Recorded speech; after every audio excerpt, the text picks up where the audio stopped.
Wait and see who's going to join.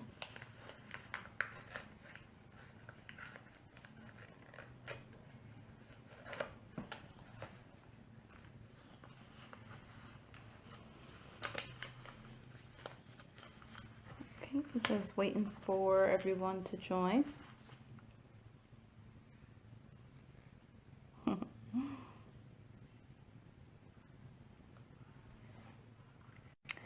So hello everyone, my name is Teresa McCalman. I am running to be senator in the New York State 49th Senate District.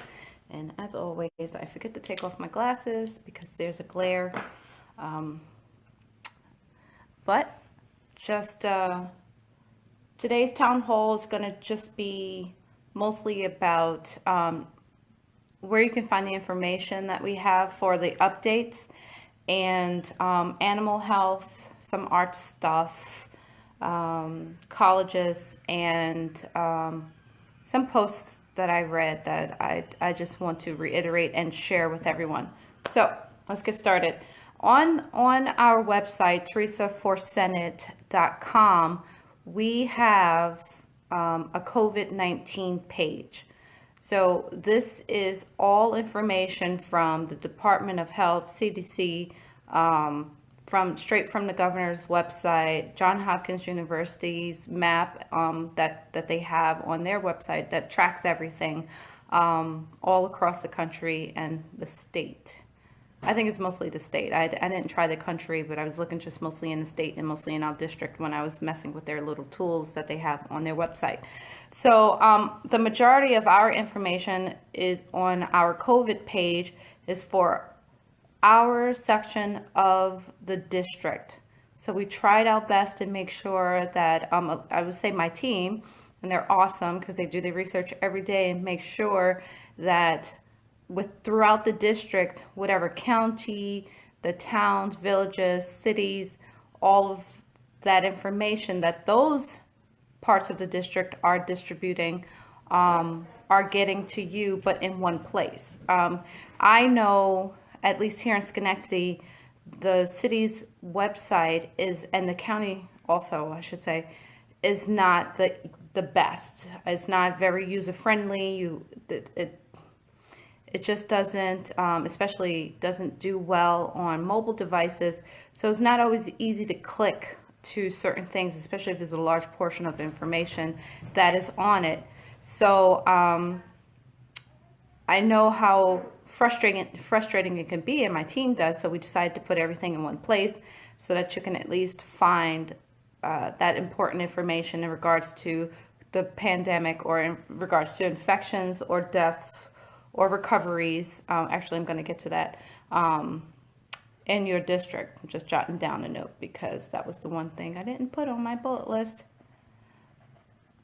Okay, so if you want to see any updated numbers or anything, you can go straight to the website. Oh, sorry, a piece of hair on my lip. You can go straight to the website and it should be right at the top, and the rest of the resources you can find further down on the page. Okie dokie. So a cousin of mine called me and was concerned because she said that she read about a young girl whose parents and the little girl were inside for weeks and had not been outside for over 5 weeks, but somehow the little girl got sick and passed away. She's 5 years old. I think some of us have probably seen this article. So I said, yeah, that's really odd, even though the mother, well, I think was a doctor, and the father was like a firefighter or something like that, but they had not been outside. They had been self-quarantined for almost a month, over a month. So I said, that's really odd. And then she said, yeah, so the little girl got sick and they took her to the hospital. The little girl eventually passed away, which is very heartbreaking. And the mother wasn't allowed to leave the hospital, but the father stayed home. So by the time the father got home, the mother got home, her husband was sick as well with COVID. So they're trying to figure out how everyone had gotten sick. I can imagine that the father got sick because the little girl got sick, but then they were trying to figure out how the little girl got sick if everybody in the family had stayed away from people for over 4.5, 5 weeks. So I said to my cousin, and oh no, and then we got off of that and we were just really upset and worried because we have children. And then she started talking about, she said, do you know that they're saying that animals can get sick? I said, they've been saying that for weeks now, and well, over a month and some change now, because there were a couple of pets that had gotten sick with their owner in China. I think there might be one case down in New York City, but I'm not sure about that, so I'm not really going to comment on that. But I do know of the 2 dogs that were sick in China. And I said, yeah, this is a possibility. And I think a couple of weeks ago there was a tiger that had gotten sick. And I said, so it's possible. And the articles I've read stated that they're not sure how it passed from human to animal, and that it shouldn't be transmissible. But didn't we say that this originally came from an animal to a human? So I was kind of confuddled with that. But I said to her, with the little girl, did they have a pet with the family that we were speaking about previously? And that because pets can get sick, or they can bring it inside from outside. If your cat or your dog goes outside and you bring them inside, I would just be careful, because animals can get sick. Don't know how that happens. I haven't seen any straight answers on that, but there are cases of animals getting sick. So even if you go outside and you come back inside, and I just want to go over a couple of precautions that I practice like all my life anyway, in regards to shoes. So when you come inside, take your shoes off. Take your shoes off. Not when you get inside the door. Take your shoes off at the door, so you can open up your front door and take your shoes off, step inside and pick up your shoes and take them to a closet or something. Spray the bottoms or something, wash your hands. Just don't track through the house with your shoes. Don't even step into your threshold with your shoes on. And I know plenty of people who know me know how crazy I get when you step inside my house with your shoes on. I don't get that crazy, but it does bother me a little bit. But the fact that now I have my grandchild who comes over, and kids, they're always all over the floor. I'm always worried that he's going to put his hands on the floor and then put his hands in his mouth because someone walked in my house with their shoes on and God knows where they stepped. So I've always been that way. But even now, I think that we all should be should practice more precaution with our shoes. And if your animals do go outside, I don't know, the thing that it's hard to keep them clean because they walk on the ground. Some people have shoes for their animals. Not all animals tolerate that. But, I mean, wash them down. Wipe off their paws with a baby wipe or something, or a wash rag with some soap and water. You come inside and you wash your hands. Do the same for your animal, and just make sure that you just wipe them down just to keep them safe. Not sure how much that's going to help, but I'm thinking if I'm coming from outside and I'm washing my hands and I'm taking off my shoes and I'm taking all these precautions, why am I not doing that for my fur baby as well? Even though she doesn't go outside, she's not allowed to. So I have a cat. So I just wanted to say something about that. And then when you're coming from outside inside, besides washing your hands, well, taking off your shoes first and then going to wash your hands, be careful. Your clothes could have brushed up against something. Take your outside clothes off in a specific area where you're not going to be like touching everything with your clothes. Take it off and then put on some inside clothes, and put those clothes either in the washer if you can. If not, just leave them in a bag until you can go to a washer or a laundromat to get it washed. And I know that sounds odd, but again, these are things that I used to do growing up, and I do with my children. They cannot even sit on their beds with outside clothes on. So when they come in, especially from school, they go straight to their room, change their clothes, put on their house clothes, and their outside clothes go in the laundry. I mean, it's always been a thing in our family, so Not everybody practices that, so this may be brand new. It may seem weird, but every precaution helps. Every precaution helps. Um, and I don't know if anyone has ever done anything like that, heard of people doing that, but there was something that my cousin and I were speaking about too. She said, I come in and I take my clothes off and I throw them in a machine. That's definitely something I do, but not everybody has access to a washing machine. So just put them in the laundry basket or put them in a bag or a laundry bag until you can get to the laundromat. And let me see. So again, for those totals, and my team's putting up some of the numbers, and I know it was like 2,600, excuse me, 263,460 total cases here in New York, up by 15,000. But when you go, excuse me, 15,740. But when you go into the website, you'll be able to see all those updates. Um, and I listened to the governor today, and it's kind of getting um, a little repetitive, but we need to hear that information, right? But I'm listening to him, and he's talking about facts, and I know this is in response to a lot of things that have been going on in the country. People who are protesting the stay at home, stay inside stuff.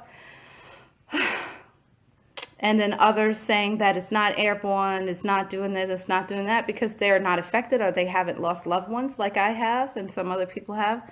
And I said this last week, as human beings, we just naturally cannot like believe things until it's like smack dab in our face. And sometimes even then we don't believe it. But for the most part, we have to witness it or physically experience it before we believe a thing to be true, which is sad because you can end up in a really, really serious situation like now when things like that, when you think like that.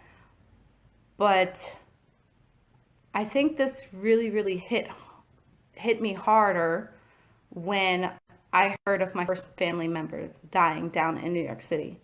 And I was like, oh my gosh. I was like, it just felt so close.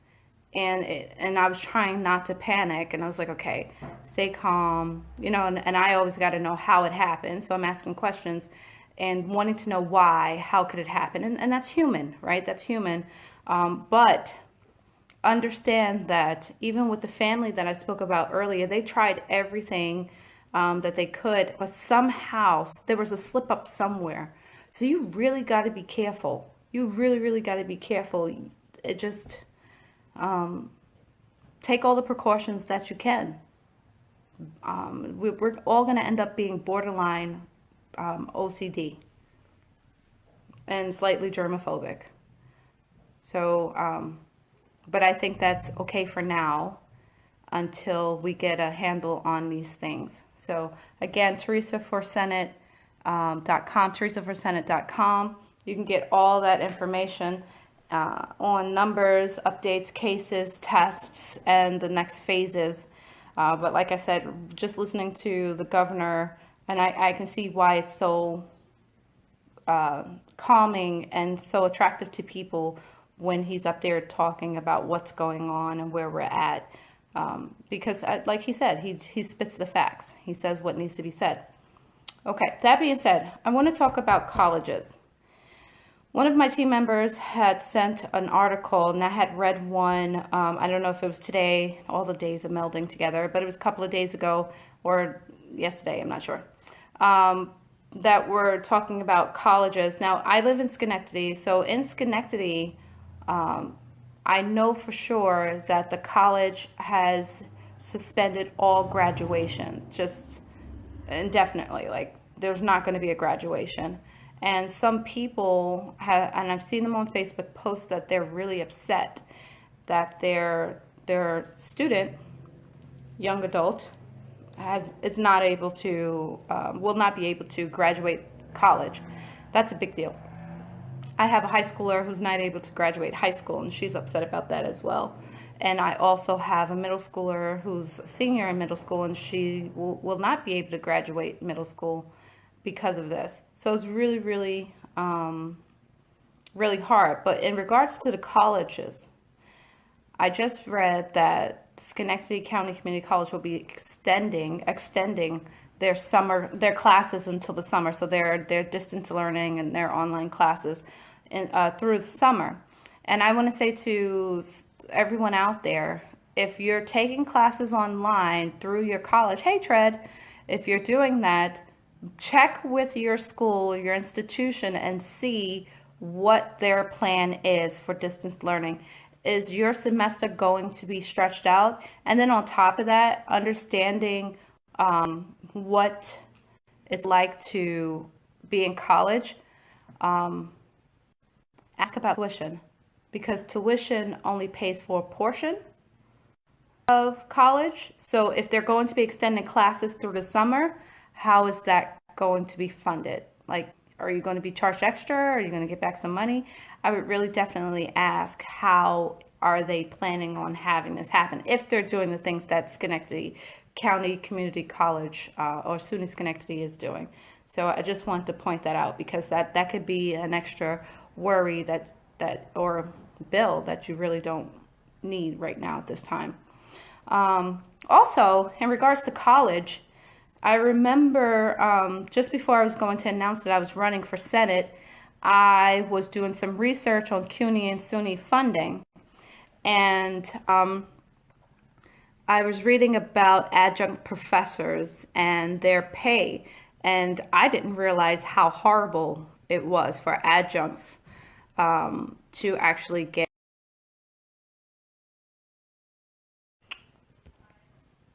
Zoom in just a little bit. Well, I was frozen and I don't know why. I'll wait for everybody to catch up. Stop that video. I was in the middle of speaking about adjunct professors.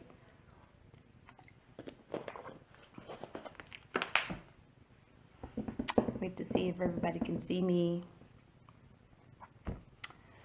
Join me on this live. I had to stop the other video because it was frozen and I don't know why. Got a couple of more things I want to say in the next 12 minutes. And hey Laura, how you doing? Just waiting to see who else is going to join. I had to stop the other video because it froze. I have no idea why it froze, but it did. I was in the middle of speaking about adjunct professors. So just let me get finished on that, because I have a couple of things I want to speak about before I end this second part to my live. So as I said, adjunct professors before COVID were already getting the raw deal on their pay as adjuncts in colleges. It was just horrible, the research that I did. I'll post some things about that through my research. So I'm really curious, how's it going now? I know a lot of jobs, especially at Union College, a lot of professors and employees were furloughed at Union College. So I'm really curious as to what is going on with other non-professorial staff, like especially adjuncts. How is this pandemic faring or not faring with you? And I can just imagine, but I don't want to assume and I don't want to speak for you. So Teresa4Senate@gmail.com, Teresa4Senate@gmail.com. I really want to hear from you. And also you can reach out to us at Teresa4Senate.com. So I just wanted to know about that. Okay. And going back to my girls as students, right? My daughter made a comment the other day. We were all sitting around this table, and she was kind of across from me, and my other daughter was sitting next to me, and they were on their Chromebooks that they had gotten from the school district. Actually, one was on a Chromebook and the other one was on a Mac.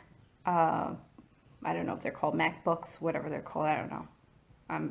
I have a Dell, so I don't know. But she was on the Apple thingy, and I should know what it is. So it was one that Patrick Nelson let us borrow so that they can do their homework. And my daughter goes, She goes, this is a really nice Chromebook. I'm just realizing that. And I go, okay, that's nice. That's good. She goes, yeah, but it's really good quality. And then she stopped and she said, how is it that we're able to get these really nice, good Chromebooks, but when we were in school, we had like the worst ones. They were just horrible. She said it in other words, but she's like, they just weren't good at all. And I said,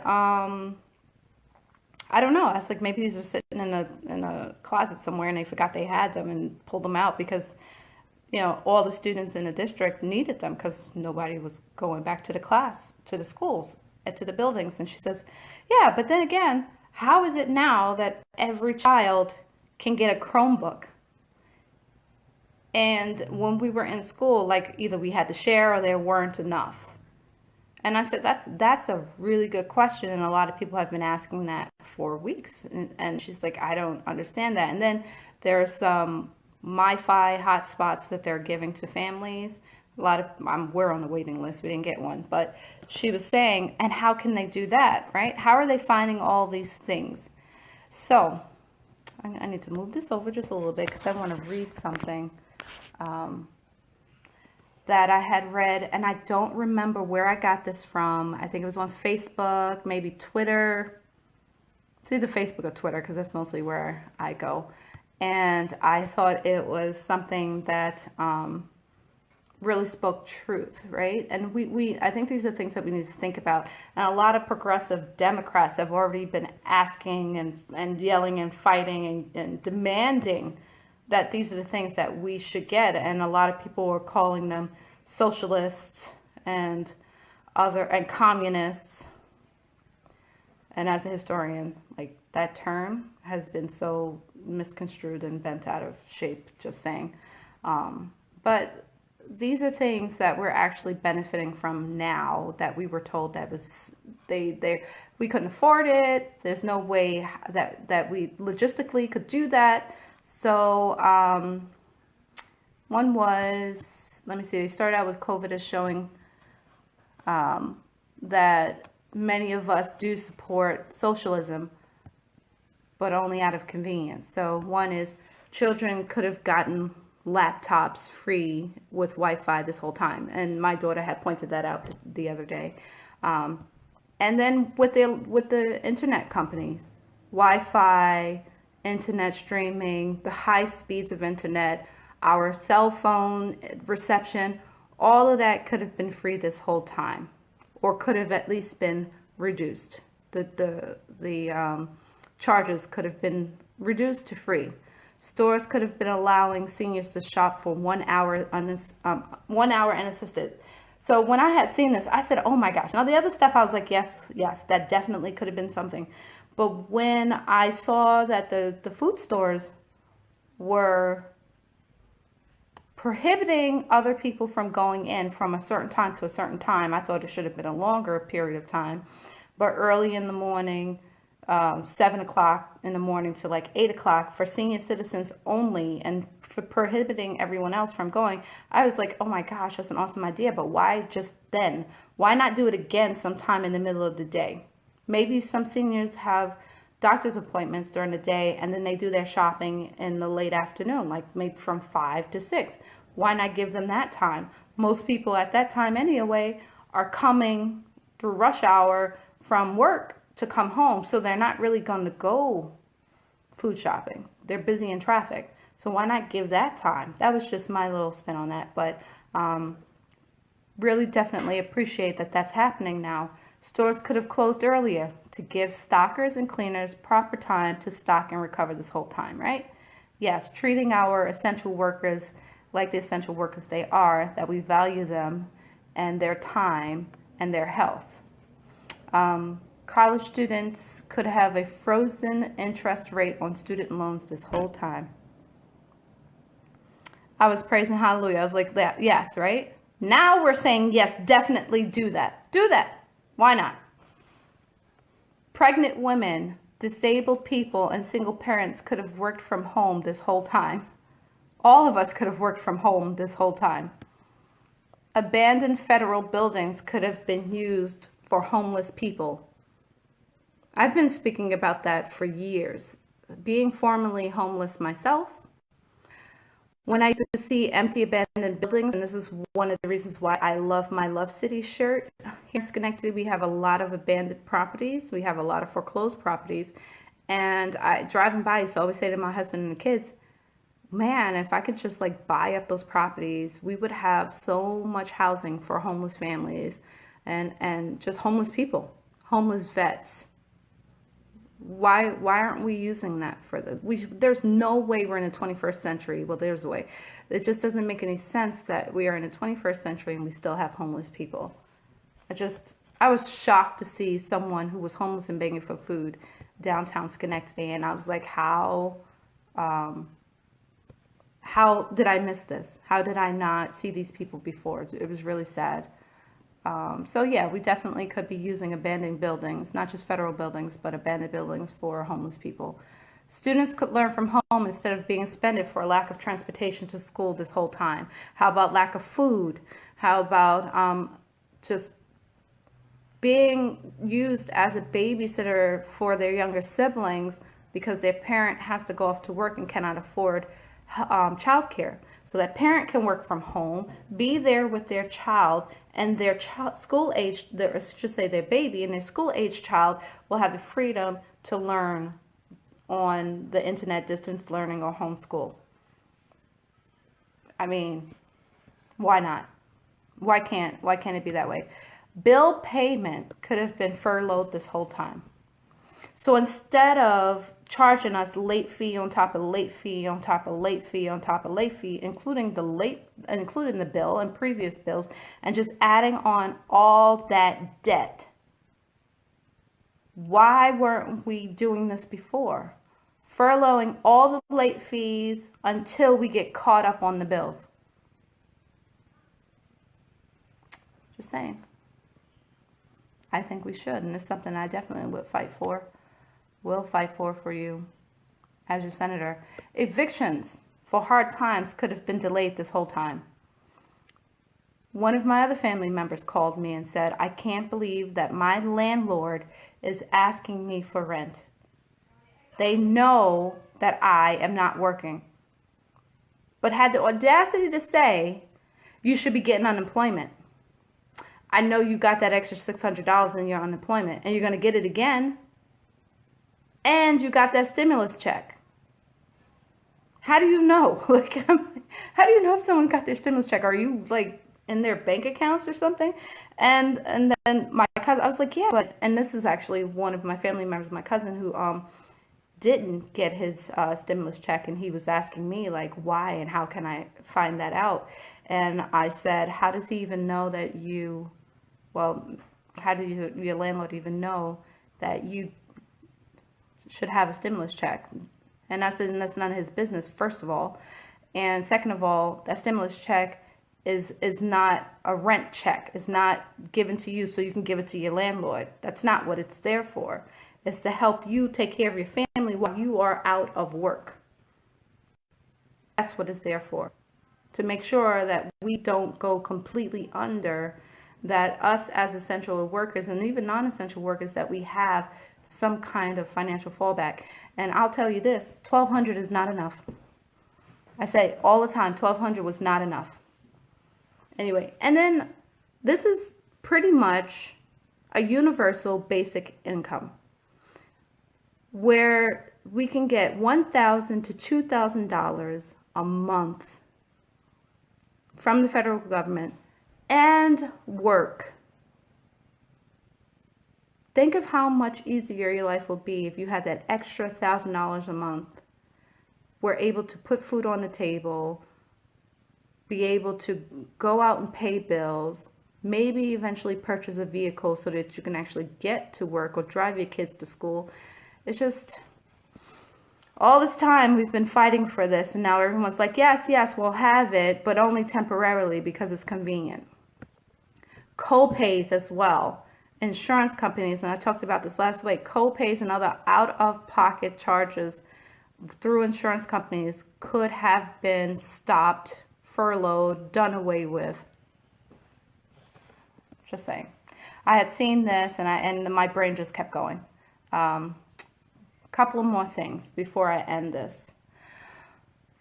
One of my team members sent me another tweet from a guy, Chirag Baines, on Twitter, and I wanted to read this because we actually have been mulling this over for the last week and a half, 2 weeks, well, actually the whole time during the pandemic, talking about absentee ballots and trying to push the governor so that he would say that everyone is going to be eligible to vote by mail, which we are now. If you did not know this, we are now eligible to vote by mail.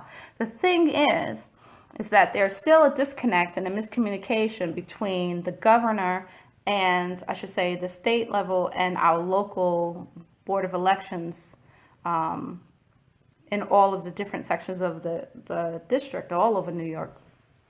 And they're still saying that we have to do certain things in order for us to vote absentee.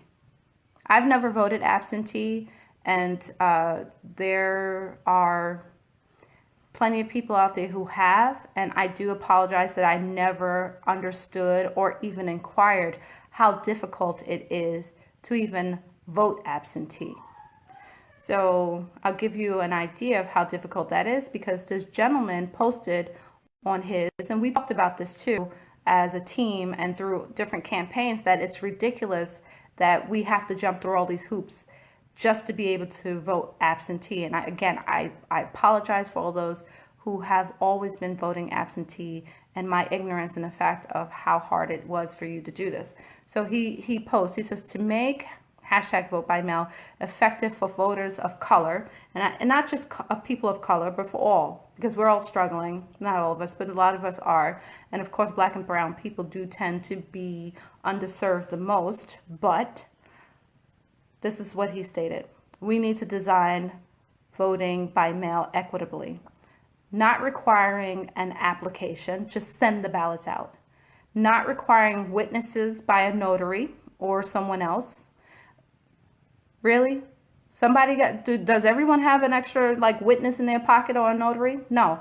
Not requiring a photocopy of ID. I thought we did away with that.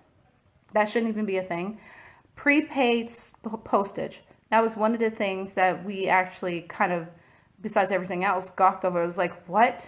So they're going to send us the ballot, but not with a prepaid postage envelope where we can send it back without worrying about running to the post office and being in a crowd of people to wait to buy stamps.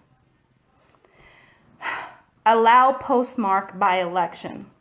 So extend the day that the postmark for the ballot should be received by the Board of Elections. So if you mailed it on election night and they get it the night after and it's postmarked election night, that should be fine. Or even extend it 7 days after that. Flexible cure process and drop boxes. I'm not sure about the drop boxes though. But these were some really good ideas. And then he made a statement. What state does all of this? Utah. They mail ballots to every single voter. No excuse or application needed. Ballots count if postmarked the day before the election day and received within a week. No witnesses or ID photocopies required. Voters get 7 to 14 days to fix problems. So if there's an issue with your ballot, you get an extension on fixing it, sending it back in, and it still gets counted. We are still in such an antiquated system of voting. This is why we're always upset at the results. We can do ranked choice voting, vote by mail. I mean, there's so many things that we can do to make sure that everyone has a chance to participate in the democracy that we claim we love so much. Just saying. Oh, there's a couple of people. I'm sorry. Hey, Fitzy.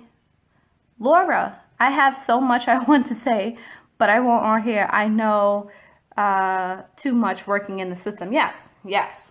And a lot of us who have experienced the system know a lot, especially with being homeless, asking for assistance and things like that. Yes, Laura, I hear you. I feel you. I've been there, unfortunately, and I've experienced it. So And I do apologize for the first video. It just froze. There was no warning, it just froze. And I do thank everyone for coming back and watching. And I think that's everything on my list for all the updates. Maybe next week I'll actually talk about the numbers. There was just so much more that I wanted to talk about.